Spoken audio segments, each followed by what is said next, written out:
Shalom Bapak Ibu Saudara yang dikasihi Tuhan. Seri pengajaran hari ini berjudul Implikasi Kasih.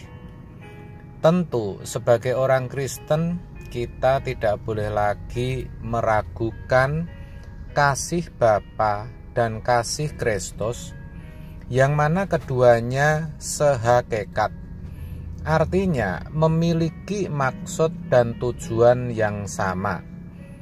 Kasih Bapa dinyatakan ketika Ia mengaruniakan anaknya yang tunggal untuk menyelamatkan manusia berdosa. Karena begitu besar kasih Allah akan dunia ini, sehingga Ia telah mengaruniakan anaknya yang tunggal, supaya setiap orang yang percaya kepadanya tidak binasa, melainkan beroleh hidup yang kekal. Yohanes 3 ayat 16. Sedangkan kasih Kristus juga sama, yaitu dengan memberikan nyawanya untuk menyelamatkan manusia. Tidak ada kasih yang lebih besar daripada kasih seorang yang memberikan nyawanya untuk sahabat-sahabatnya. Yohanes 15 ayat 13. Jadi memang tidak bisa disangka lagi bahwa kasih Bapa dan kasih Kristus itu sungguh nyata. Maka kalau ada orang Kristen yang masih mempermasalahkan kasih Allah, itu sebenarnya tidak layak menyebut dirinya orang Kristen. Tetapi memang patut disayangkan karena faktanya masih banyak, bahkan kebanyakan orang Kristen yang seperti itu.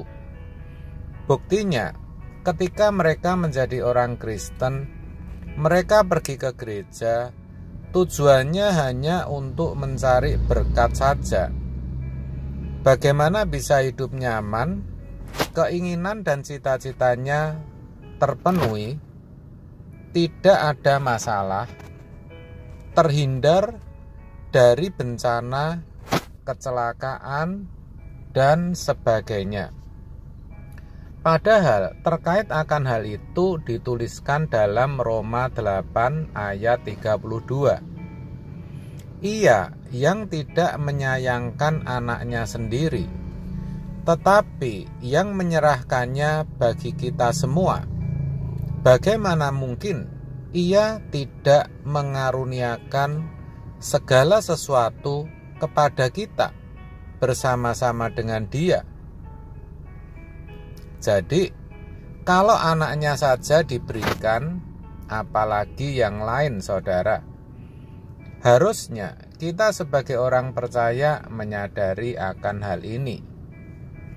Dengan memahami kasih Allah ini, sebenarnya orang Kristen tidak perlu lagi meminta-minta berkat. Karena Allah tidak mungkin tidak memberkati. Allah itu tidak mungkin untuk tidak memenuhi kebutuhan kita kalau kita mau berusaha dan bekerja dengan keras.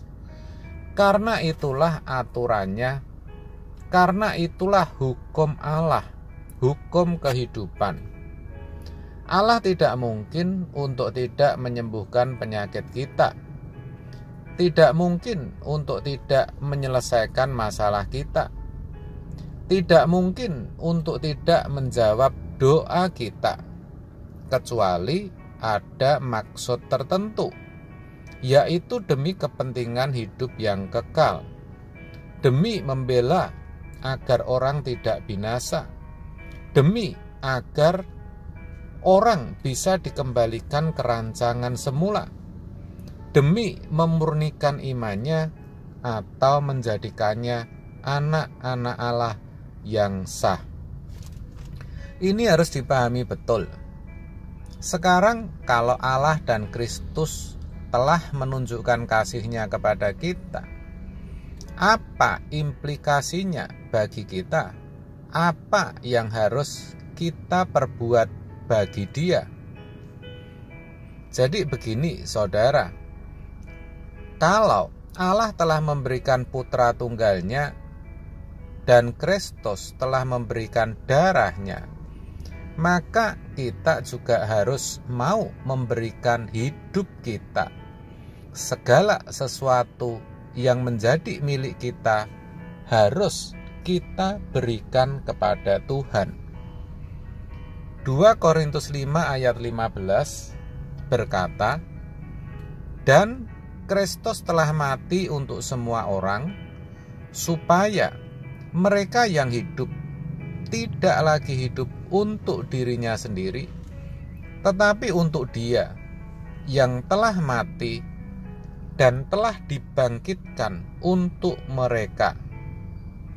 Ayat ini jelas sekali mengatakan bahwa kita harus hidup untuk Dia yang telah mati dan telah dibangkitkan bagi kita.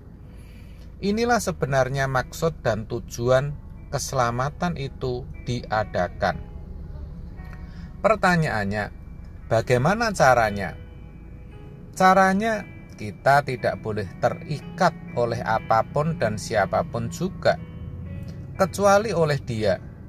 Dialah harta kita satu-satunya, baik ketika kita masih di bumi sampai kelak kita di surga nanti.